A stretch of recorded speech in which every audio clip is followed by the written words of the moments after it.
March 2nd, started as a day like any other in rural North Pickering. Folks got into their cars and they headed to work, or out into the barn to milk the cows. Mothers put their kids on school buses and went about their housework. Nobody saw this coming. Their land, their home, their farms, their communities were no longer theirs. Today we mark that black day in Pickering Township, but more importantly, we celebrate the grassroots movement that sprang up the same day, that grew to thousands of individual citizens like us who grounded governments. Two governments. We celebrate the fact that after 40 years of neglect and abuse of communities, individuals, farms, heritage structures, the land, the precious, beautiful, rich land is still here and not under concrete. Oh yeah! Ready to grow. We pass the torch from the most senior member of POP, the leader from back then, Dr. Godfrey. POP.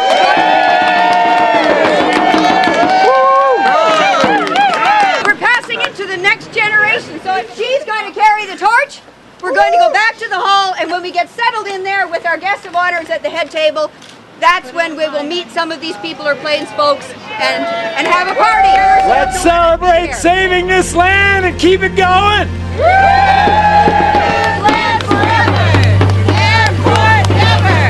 Land forever!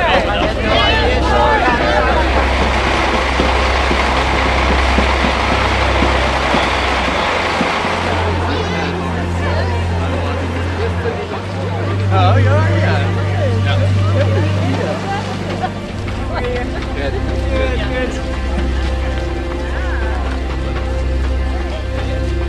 Good sun. But no, this is Lisbon.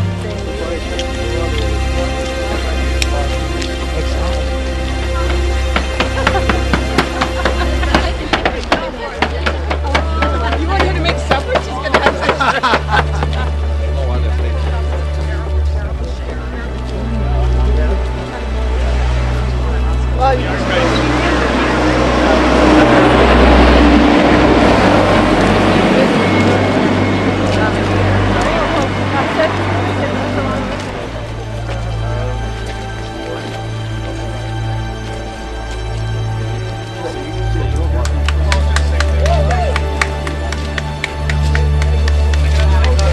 The really important fights never seem to be finished. You have to keep on fighting for the causes that really matter. And certainly stopping an unnecessary airport and losing such important farmland is an important fight. And now I give you people or planes and the only politician we're following today, the one and only Doc Godfrey.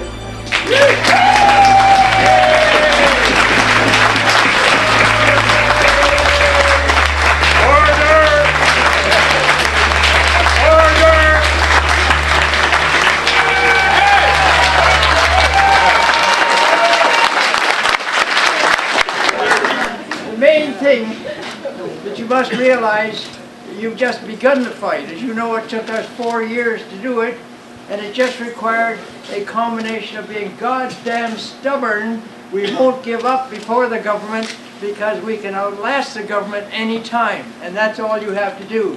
Stubbornness and a sense of humor. You have to have a sense of humor to have Al Graham working on your committee. I think a lot of us share the vision that that land can be turned back into small agricultural plots that are essentially reflect the ethnicity of Toronto, because in that 40 years the ethnicity of Toronto has really expanded, and so we could have all kinds of wonderful produce from this that would go by rail very freshly into Toronto.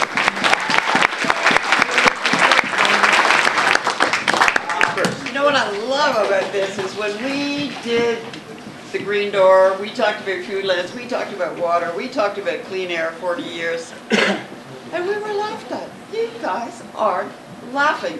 Nobody laughs anymore. Here, here. Is that progress? Yes.